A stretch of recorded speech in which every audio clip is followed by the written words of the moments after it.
American president Donald ട്രംപിന്റെ പുതിയ വ്യാപാര നയങ്ങൾ ആഗോളതലത്തിൽ വലിയ ചർച്ചകൾക്കും ആശങ്കകൾക്കും ഇപ്പോൾ വഴിവെച്ചിരിക്കുകയാണ്. അമേരിക്ക ഫസ്റ്റ് എന്ന മുദ്രാവാക്യം ഉയർത്തി അദ്ദേഹം മുന്നോട്ട് വെക്കുന്ന ഈ ഏകപക്ഷീയമായ നടപടികൾ പതിറ്റാണ്ടുകളായി ലോകം കെട്ടിപ്പടുത്ത അന്താരാഷ്ട്ര വ്യാപാര ബന്ധങ്ങളെയും അതിന്റെ അടിസ്ഥാന തത്വങ്ങളെയും ചോദ്യം ചെയ്യുന്നതാണ്. ഓഗസ്റ്റ് 1 പ്രാബല്യത്തിൽ വരേണ്ടിയിരുന്ന ആഗോള താരിഫ് ഷെഡ്യൂൾ ഒരാഴ്ചത്തേക്ക് നീട്ടിയെങ്കിലും വിവിധ രാജ്യങ്ങളിൽ വർദ്ധിച്ച താരിഫ് നിരക്കുകളാണ് പ്രഖ്യാപിച്ചിരിക്കുന്നത്. ഇത് യഥാർത്ഥത്തിൽ കാനഡ, ബ്രസീൽ പോലുള്ള രാജ്യങ്ങളെ അപ്രതീക്ഷിത താരിഫ് വർധനവിന്റെ ഭീഷണിയിലാക്കിയിരിക്കുകയാണ്. ട്രംപിന്റെ നയങ്ങൾ പ്രധാനമായും ഊന്നൽ നൽകുന്നത് ഉയർന്ന താരിഫുകളിലൂടെയും മറ്റ് രാജ്യങ്ങളുമായി ഉഭയകക്ഷി കരാറുകളിലൂടെയും അമേരിക്കൻ ഉൽപ്പന്നങ്ങൾക്ക് മുൻഗണന നൽകാനാണ്. വൈറ്റ് ഹൗസ് പുറത്തിറക്കിയ പ്രസ്താവന പ്രകാരം അർത്ഥവത്തായ വ്യാപാര സുരക്ഷാ പ്രതിബദ്ധതകൾ അംഗീകരിച്ചിട്ടുള്ളതോ അല്ലെങ്കിൽ അത് അംഗീകരിക്കുന്നതിന്റെ വക്കിലെത്തിയിട്ടുള്ളതോ ആയ രാജ്യങ്ങൾക്ക് ഇളവുകൾ ലഭിക്കും. എന്നാൽ ചർച്ചകളിൽ ഏർപ്പെടുന്നതിൽ പരാജയപ്പെട്ടതോ അസമത്വങ്ങൾ വേണ്ടത്ര പരിഹരിക്കാത്ത നിബന്ധനകൾ വാഗ്ദാനം ചെയ്തതോ ആയ രാജ്യങ്ങൾക്ക് ഓഗസ്റ്റ് 7 ഉയർന്ന താരിഫ് നേരിടേണ്ടി വരും. ഇത് അടിസ്ഥാനപരമായി മറ്റ് രാജ്യങ്ങൾക്ക് മേലുള്ള സമ്മർദ്ദം വർദ്ധിപ്പിക്കാനുള്ള ഒരു തന്ത്രമായിട്ടാണ് പലരും വിലയിരുത്തുന്നത്. ഈ താരിഫ് പട്ടികയിൽ പ്രകടമായ ചില അസമത്വങ്ങളും കാണാം. ഉദാഹരണത്തിന് ബ്രസീൽ 10% തീരുവയാണ് നേരിടുന്നതെങ്കിൽ ട്രംപ് അത് 50% ഉയർത്തിയിരുന്നു. അമേരിക്കയുടെ ദേശീയ സുരക്ഷ, വിദേശ നയം, സമ്പദ് വ്യവസ്ഥ എന്നിവയ്ക്ക് രാജ്യം ഭീഷണിയാണെന്ന് ട്രംപ് ആരോപിച്ചിരുന്നു.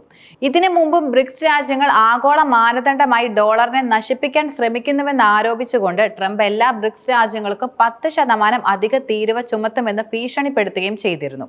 ഇത് സാമ്പത്തിക കാര്യങ്ങൾക്കപ്പുറം രാഷ്ട്രീയ പ്രേരിതമായ തീരുമാനങ്ങളാണെന്ന സംശയവും ഉയർത്തുന്നുണ്ട്. കാനഡയുടെ തീരുവ 25% നിന്ന് 35% ട്രംപ് പെട്ടെന്ന് ഉയർത്തി.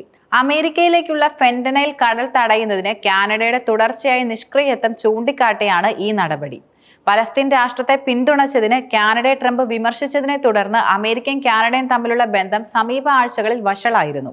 ഇത് വ്യക്തമാക്കുന്നത് വ്യാപാര നയങ്ങൾ കേവലം സാമ്പത്തിക കാര്യങ്ങളിൽ മാത്രം ഒതുങ്ങുന്നില്ലെന്നും മറ്റ് രാഷ്ട്രീയവും നയതന്ത്രപരവുമായ വിഷയങ്ങളുമായി ബന്ധപ്പെട്ടതാണെന്നുമാണ്. എല്ലാ രാജ്യങ്ങൾക്കും ഒരേപോലെ താരിഫ് വർധനവ് നേരിടേണ്ടി വരുന്നില്ല എന്നതും ശ്രദ്ധേയമാണ്. അമേരിക്കയുമായി കരാറിലെത്തിയ ശേഷം മെക്സിക്കോ താരിഫ് വർധനവ് ഒഴിവാക്കി. ചില മെക്സിക്കൻ ഉൽപ്പന്നങ്ങൾക്ക് 25% തീരുവ 90 ദിവസത്തേക്ക് കൂട്ടി തുടരുമെന്ന് വൈറ്റ് ഹൗസ് സ്ഥിരീകരിച്ചു. ആസൂത്രണം ചെയ്ത് 30% വർധനവ് മാറ്റിവെക്കുകയും ചെയ്തു. അമേരിക്കയുമായി സമീപ ആഴ്ചകളിൽ വ്യാപാര കരാറുകൾ ഉണ്ടാക്കിയതിനു ശേഷം യൂറോപ്യൻ യൂണിയൻ, ദക്ഷിണ കൊറിയ, ജപ്പാൻ എന്നീ രാജ്യങ്ങൾ 15% നിരക്ക് നേരിടുന്നു. ഇത് അമേരിക്കയുമായി നേരിട്ടുള്ള ചർച്ചകളിലൂടെയും കരാറുകളിലൂടെയും താരിഫ് ഭീഷണി ഒഴിവാക്കാൻ സാധിക്കുമെന്ന സൂചന നൽകുന്നു. എന്നാൽ ചില രാജ്യങ്ങൾക്ക് ഇപ്പോഴും ഉയർന്ന താരിഫുകളാണ് നേരിടേണ്ടി വരുന്നത്. ഏറ്റവും ഉയർന്ന നിരക്കുകൾ ക്രമീകരിച്ച ചില രാജ്യങ്ങളിൽ Syria, Laos, Myanmar, Switzerland, Iraq, Serbia, Algeria, Libya, ദക്ഷിണാഫ്രിക്ക എന്നിവയും ഉൾപ്പെടുന്നുണ്ട്. ഈ രാജ്യങ്ങളുമായി അമേരിക്കയ്ക്ക് സങ്കീർണമായ രാഷ്ട്രീയ നയതന്ത്ര ബന്ധങ്ങളാണ് ഉള്ളതിനാൽ ഈ വ്യാപാര വിഷയങ്ങൾക്കപ്പുറം വലിയ നയതന്ത്രപരമായ നീക്കങ്ങളാണെന്നും അനുമാനിക്കാൻ കഴിയും. ട്രംപിന്റെ ഈ പുതിയ താരിഫ് നയങ്ങൾ ആഗോള വ്യാപാരത്തിൽ അനാവശ്യമായ തടസ്സങ്ങൾ സൃഷ്ടിക്കുകയും രാജ്യങ്ങൾ തമ്മിലുള്ള ബന്ധം വഷളാക്കുകയും ചെയ്യുമെന്നാണ് വിദഗ്ധർ പറയുന്നത്. ലോക വ്യാപാര സംഘടനയുടെ നിയമങ്ങളെയും തത്വങ്ങളെയും കാറ്റിൽ പറത്തിക്കൊണ്ടുള്ള ഈ ഏകപക്ഷീയമായ നടപടികൾ ഒരു വ്യാപാര യുദ്ധത്തിലേക്ക് നയിച്ചേക്കാം എന്ന ഭീതിയും ഉയർത്തുന്നുണ്ട്. അമേരിക്ക ഫസ്റ്റ് എന്ന മുദ്രാവാക്യം ഉയർത്തി ഏകപക്ഷീയമായി ചുമത്തുന്ന ഈ താരിഫുകൾ ദീർഘകാലാടിസ്ഥാനത്തിൽ അമേരിക്കൻ ഉപഭോക്താക്കൾക്കും ബിസിനസ്സുകാർക്കും ദോഷകരമാകും. ഇറക്കുമതി ചെയ്യുന്ന ഉൽപ്പന്നങ്ങളുടെ വില വർദ്ധിക്കുന്നത് അമേരിക്കൻ പൗരന്മാർക്ക് ദൈനംദിന ജീവിത ചെലവ് കൂട്ടുകയും ചെയ്യും. അതുപോലെ മറ്റ് രാജ്യങ്ങൾ പ്രതികാര താരിഫുകൾ ചുമത്തുന്നത് അമേരിക്കൻ കയറ്റുമതിയെ ദോഷകരമായി ബാധിക്കുകയും അതുപോലെ അമേരിക്കൻ കമ്പനികളുടെ ലാഭം കുറയ്ക്കുകയും തൊഴിൽ നഷ്ടത്തിലേക്ക് നയിക്കുകയും ചെയ്യും. അന്താരാഷ്ട്ര സഹകരണത്തിലൂടെയും സുതാര്യമായ ചർച്ചകളിലൂടെയും മാത്രമേ ലോക വ്യാപാരത്തിൽ സ്ഥിരതയും വളർച്ചയും കൈവരിക്കാൻ സാധിക്കൂ. ഭീഷണിയുടെയും അടിച്ചമർത്തലിന്റെയും നയങ്ങൾ ലോക സമ്പദ് വ്യവസ്ഥയെ കൂടുതൽ പ്രതിസന്ധിയിലാക്കുകയുള്ളൂ. ഈ നീക്കങ്ങൾ അന്താരാഷ്ട്ര വ്യാപാര നിയമങ്ങളെയും നിലവിലുള്ള ലോക വ്യാപാര സംവിധാനങ്ങളെയും ദുർബലപ്പെടുത്തുകയും ലോകരാഷ്ട്രങ്ങൾക്കിടയിൽ വിശ്വാസമില്ലായ്മ വളർത്തുകയും ചെയ്യുമെന്ന ആശങ്കയും ശക്തമാണ്. ട്രംപിന്റെ പുതിയ താരിഫ് നയങ്ങൾ അമേരിക്കയിൽ എന്ത് പ്രത്യാഘാതങ്ങളാണ് സൃഷ്ടിക്കുകയെന്ന് കാത്തിരുന്ന് കാണണം. ഒരു വശത്ത് അമേരിക്കൻ ഉൽപ്പന്നങ്ങൾക്ക് ആഭ്യന്തരമായി കൂടുതൽ ഡിമാൻഡ് സൃഷ്ടിക്കാൻ ഇത് സഹായിച്ചേക്കാം.